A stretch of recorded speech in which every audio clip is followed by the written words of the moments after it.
Et les origines du projet tiennent notamment à la spécificité du massif des Landes de Gascogne, qui est le plus grand massif forestier cultivé en Europe. Jusqu'à la fin des années 2000, était un massif géré de façon intensive, c'est-à-dire qu'on prélevait quasiment la totalité de la production du massif, donc c'était un massif quasiment à l'équilibre. Le massif landais a dû essuyer en 1999 et puis plus récemment en 2009 deux tempêtes très importantes, Martin et Klaus, qui en l'espace d'un peu plus de 10 ans a réduit de l'ordre de moitié la ressource sur pied de pain maritime. Naturellement, les acteurs de la filière ont un besoin d'un suivi permanent de cette ressource. Ce qui est intéressant, là, c'est que tu avais plein de petits peuplements en fait, avec des âges différents, quoi.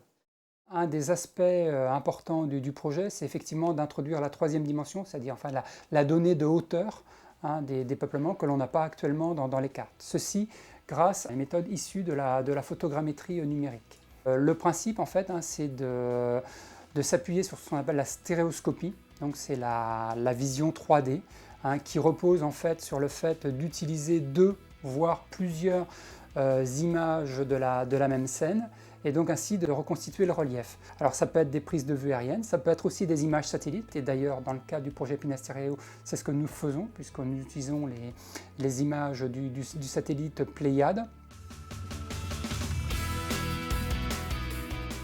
C'est l'opérateur qui, lui, vient zoomer sur la zone. Je venais viser la cime et je redescendais jusqu'à trouver le sol ou ce que moi je pouvais percevoir du sol.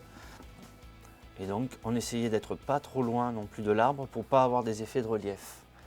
Donc voilà, donc l'opération, on l'a répétée sur 250 placettes.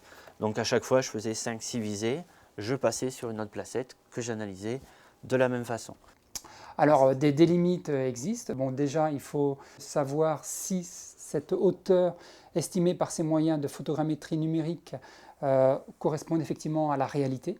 Et en fait, on s'aperçoit qu'on a un petit décalage, évalué aujourd'hui à 2 à 3 mètres dans le cas de l'utilisation des images Pléiades.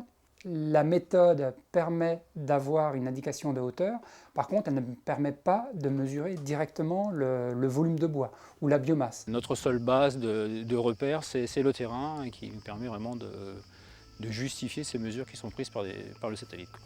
On dispose de transpondeurs sur une hauteur de 1,30 m sur l'arbre que l'on désire mesurer, on se recule d'une vingtaine de mètres et on applique une visée avec le vertex.